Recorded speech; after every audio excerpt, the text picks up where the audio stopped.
Web scraping does not always mean you need an expensive tool or a complicated setup. There are actually some good options you can start using for free. So here are 5 web scraping tools worth checking out. Let's start with Geekflare. Geekflare is an API platform that gives you tools for things like web scraping, search, screenshots, and more. For web scraping specifically, you can send a URL and get the content back in formats like Markdown, HTML, or JSON. It handles things like JavaScript rendering and anti-bot challenges when needed. And the nice part is you can start for free with 500 credits every month with no credit card required.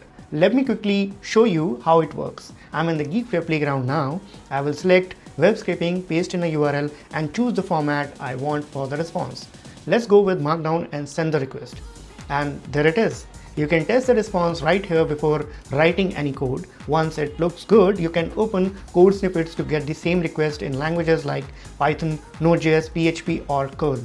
So if you're looking for an API-based option and don't want to build all the scraping infrastructure yourself, Geekflare is a good place to start with. Moving on to ParseHub. ParseHub is more of a visual, point-and-click web scraping tool. Instead of writing code, you open a website inside the app and select the data you want to extract. It can handle things like multiple pages, drop-downs, forms, and JavaScript-heavy websites. The free plan gives you 200 pages per run and lets you create up to 5 public projects. So if you don't want to write code and prefer visually selecting the data you need, ParseHub is worth trying. Next is Web Scraper.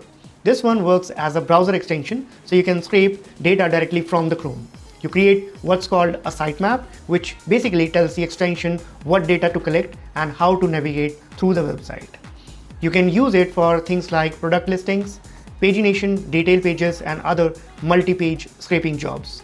And the browser extension is free for unlimited local use. So this is a good option if you want to scrape directly from your browser without setting up a separate application. Then there is Scrapy. This one is different from previous tools because it's a developer-focused open source Python framework. You write your own spiders to crawl websites and extract exactly the data you need. It gives you a lot more flexibility and control, especially when you're building larger scraping projects. You can also export your data into formats like JSON or CSV.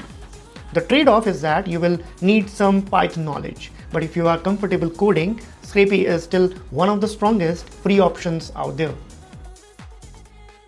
And finally, Octoparse. Octoparse is another no-code web scraping tool where you can build scraping workflows visually. You select the data on a page, configure pagination or other actions, and let the tool handle the extraction for you. Its free plan includes local scraping up to 10 tasks and up to 50,000 records of data export per month. So it's a solid option for smaller projects, especially if you would rather not write a scraper yourself. And that's the list. But if you are looking for a free API-based way to start web scraping, I would check out Geekflare first. You can test a URL in the playground, see the response, and then take the same request into your code without having to manage all the scraping infrastructure yourself. And if you're working with AI, the Markdown output and MCP integrations are useful too. The other tools are great for different needs, but for an easy API-based start, Geekflare is worth checking first.